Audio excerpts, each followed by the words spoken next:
You weren't born doubting yourself. No child enters the world believing, "I am not enough." No child looks into a mirror and sees failure. That voice arrives later, quietly, almost invisibly. It doesn't appear after one painful moment. It is built through thousands of ordinary ones. A comparison that seemed harmless. A disappointment that was never explained. Praise that only came when you became who someone else wanted you to be. One day, you stop asking, "What do I want?" and begin asking, "What must I become to finally be enough?" That is the day self-doubt quietly takes its first breath. Most people spend their lives believing their lack of confidence is a personal flaw. Carl Jung saw something far more unsettling. He believed that much of what we call the self isn't discovered, it is inherited. Long before you choose your own identity, other people begin choosing one for you. The smart one, the difficult one, the quiet one, the disappointment, the child who always tries harder, the one who should know better. Different labels, the same invisible consequence. Eventually, you stop questioning the label. You become loyal to it. There was a time when the voice inside your head didn't belong to you. It belonged to every expectation. You absorbed without realizing it. You can do better. Why can't you be like them? Don't embarrass yourself. Be realistic. None of these sentences seem powerful when heard once, but repeated often enough, they stop sounding like other people's opinions. They begin sounding like your own thoughts. And that is where the real prison begins. The most dangerous beliefs are not the ones forced upon you. They are the ones you mistake for your own. Carl Jung believed that the greatest psychological battle is not against the world. It is against the unconscious identity you were taught to protect. You call it personality. You call it reality. But what if it was never truly you? What if the person who constantly doubts themselves is not your true identity, but the echo of voices that never learned to see you clearly? Because sometimes the greatest lie is not that you are incapable. It is that you have repeated someone else's judgment for so many years that it now sounds exactly like your own voice. And perhaps the most unsettling realization of all is that the voice destroying your confidence may have stopped belonging to its original owner a very long time ago, yet somehow it is still the loudest voice inside your mind. The voice inside your mind didn't become powerful because it was true. It became powerful because it was repeated. The Sophia of your childhood wasn't born comparing themselves to everyone else. Comparison had to be taught. Carl Jung believed that the unconscious mind records emotional experiences long before it understands them. A child doesn't analyze criticism. A child absorbs it. They don't ask, "Was this judgment fair?" They ask, "What must be wrong with me?" That single question quietly follows them into adulthood. The person who apologizes before speaking, the one who hesitates before sharing an idea, the one who achieves something meaningful, yet still feels like a fraud. Different lives, the same invisible wound. People often think confidence disappears after failure. It rarely does. Confidence usually disappears when love begins feeling conditional, when approval depends on performance, when affection must be earned, and not once, again and again. The mind quietly reaches a conclusion. If I fail, I become less worthy. That belief doesn't stay in childhood. It grows up with you. You begin choosing careers that feel safe instead of meaningful. You remain silent when your instincts beg you to speak. You tolerate disrespect because rejection feels strangely familiar. People don't fear failure, they fear confirming what they secretly believe about themselves. That is why so many intelligent people never discover what they are truly capable of.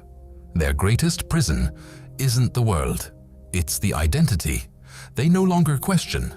Carl Jung believed that whatever remains unconscious controls your life until you mistake it for destiny.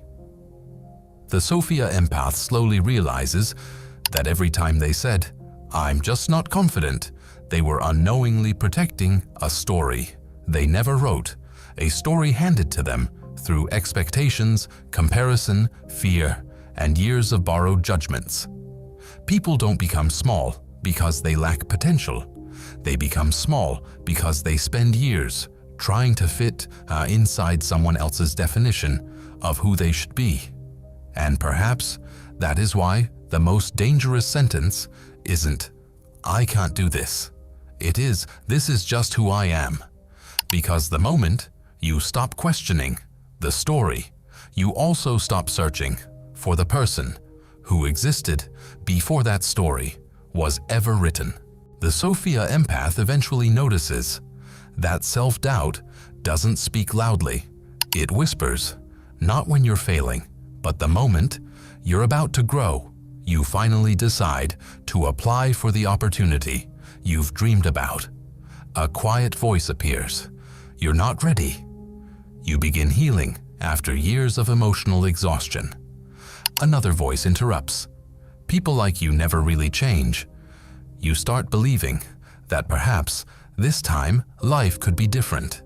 Then suddenly, you remember every mistake you've ever made, different situations, the same invisible interruption.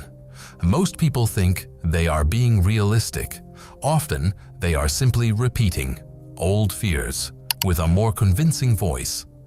Carl Jung believed that every human being carries a shadow, but the shadow isn't only made of anger or hidden desire. Sometimes it is made of every abandoned version of yourself. The artist who stopped creating because someone laughed.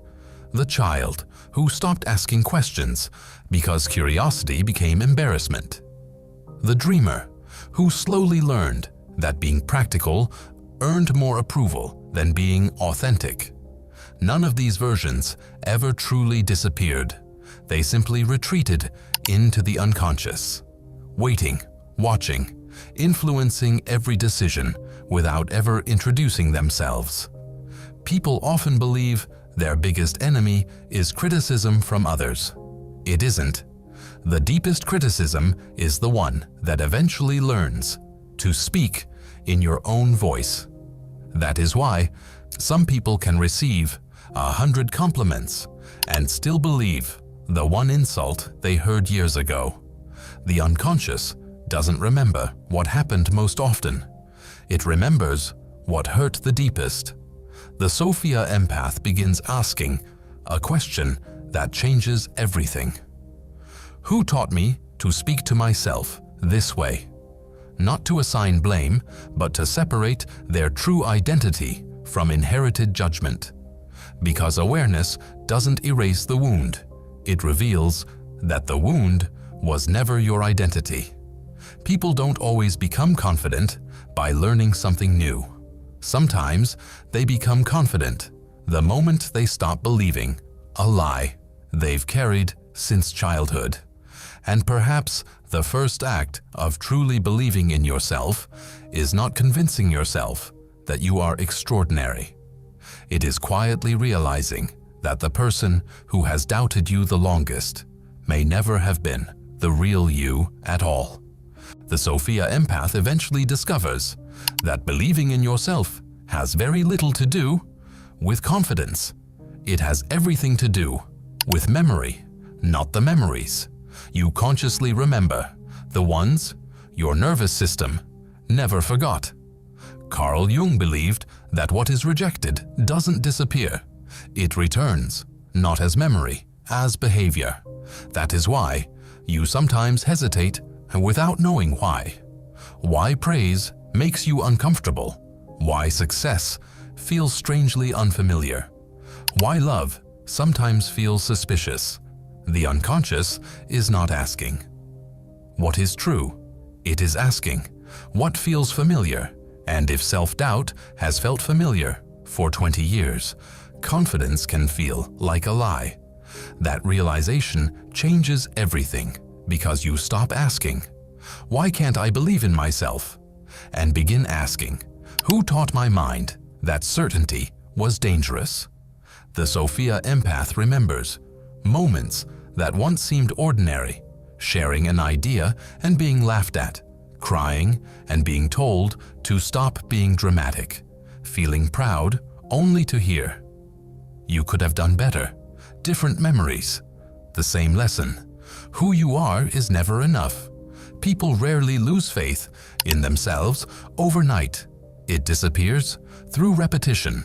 One disappointment, one comparison, one humiliation, repeated until uncertainty begins feeling like your natural personality. People don't become trapped inside prisons. They become trapped inside conclusions. I always fail. I'm not leadership material. I'm just shy. I'm not special. The mind quietly stops and testing reality. Once it believes, or it already understands it. Carl Jung believed that consciousness begins the moment you observe your thoughts instead of automatically believing them. The Sophia empath quietly experiments with something unfamiliar. The next time the voice says, "You're not good enough," they don't argue, they don't panic, they simply ask, "Who is speaking? Is this my own experience or an old echo that has survived long after the person who created it disappeared from my life?" That single question creates something the unconscious fears. Distance. For the first time, the voice is no longer the truth. It is only a voice. And perhaps that is where real self-belief is quietly born. Not when every doubt disappears, but when you finally realize that doubt does not automatically deserve your obedience. The Sophia empath eventually understands that the greatest obstacle was never a lack of ability.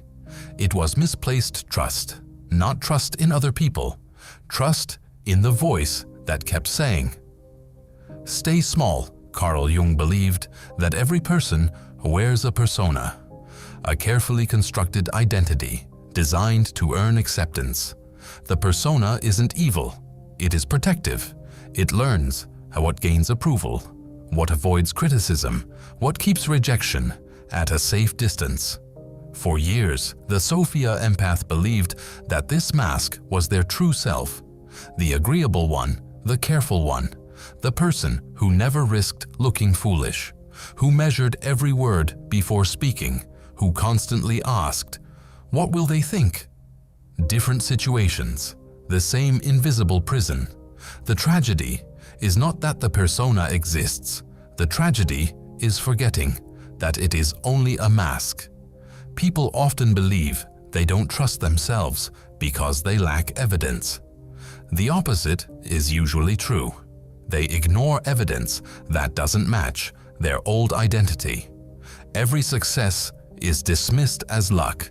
Every compliment is called politeness.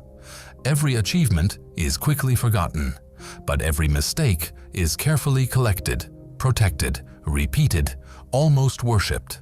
The unconscious is incredibly loyal to the identity it already believes. People don't always see what is true, they see what confirms who they think they are. The Sophia empath slowly notices something extraordinary. Nothing changed about their abilities, only their awareness. For the first time, they watched their own mind trying to drag them back into a familiar identity. Not because it hated them, because familiarity always feels safer than freedom. Carl Jung believed that individuation begins the moment you stop living according to borrowed identities and begin discovering the person hidden beneath them. That discovery is rarely dramatic. It begins with one quiet act: speaking when fear says stay silent, trying when doubt says don't bother, walking forward without waiting for certainty to arrive first. People don't become confident before they act.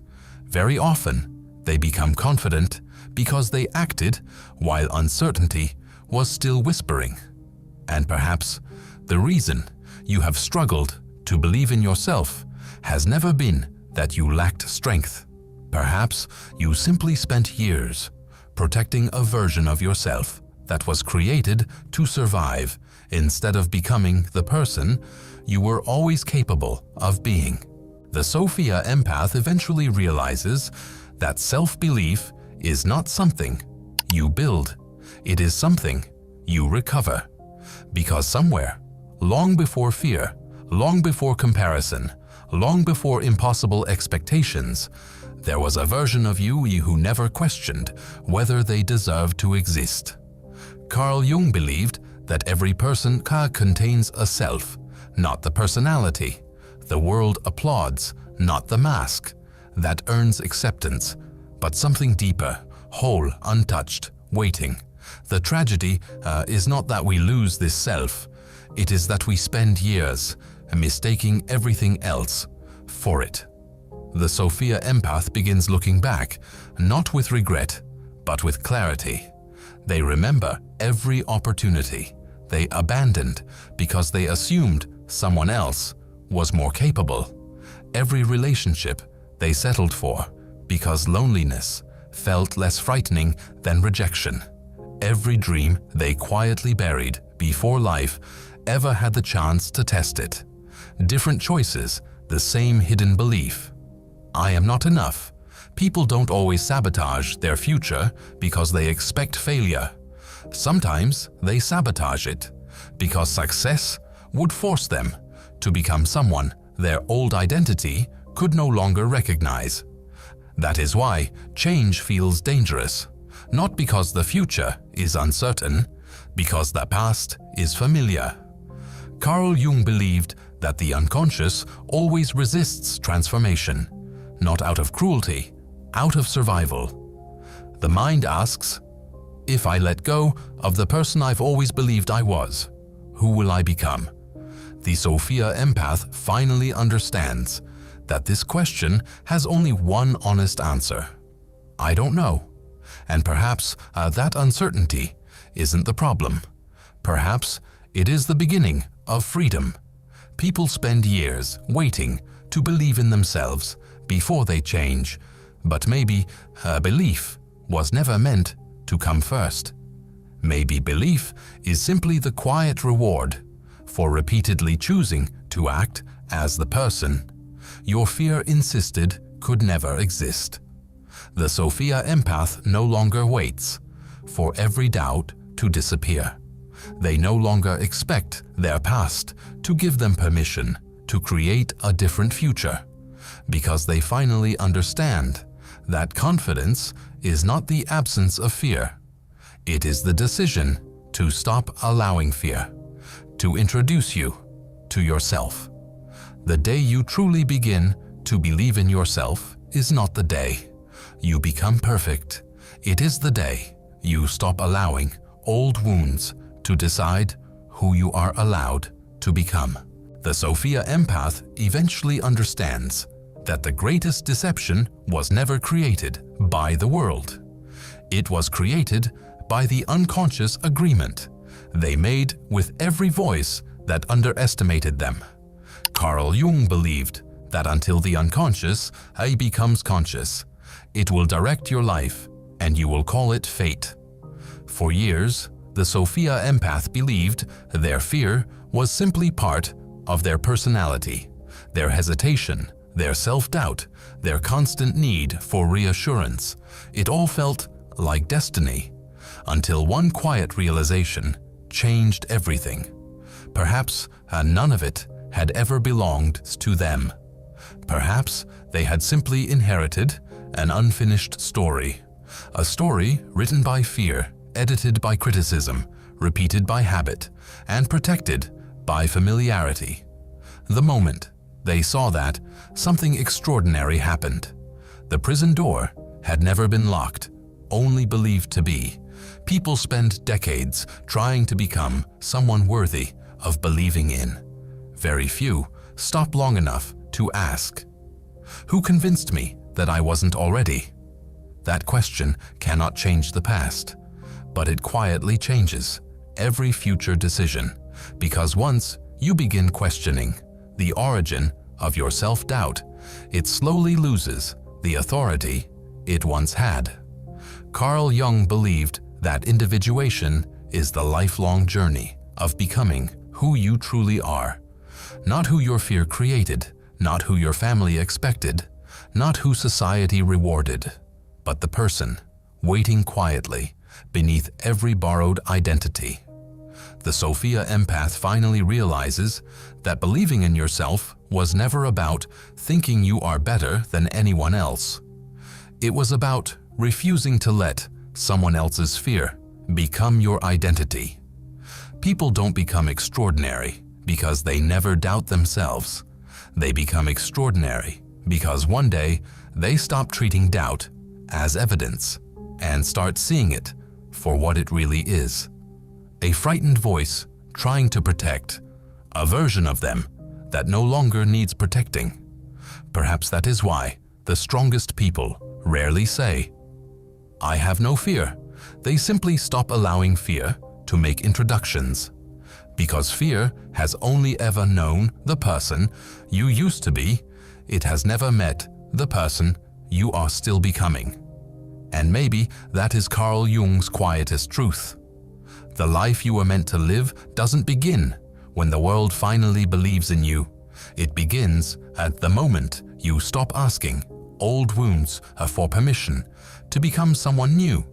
The world did not take away your ability to believe in yourself. It merely handed you a story. The rest of your life depends on whether you continue reading it or finally decide to write your own. Because in the end, the person standing between you and the life you could have lived was never the world. It was the version of yourself that mistook inherited fear for truth. And the moment you see the difference, the journey doesn't end.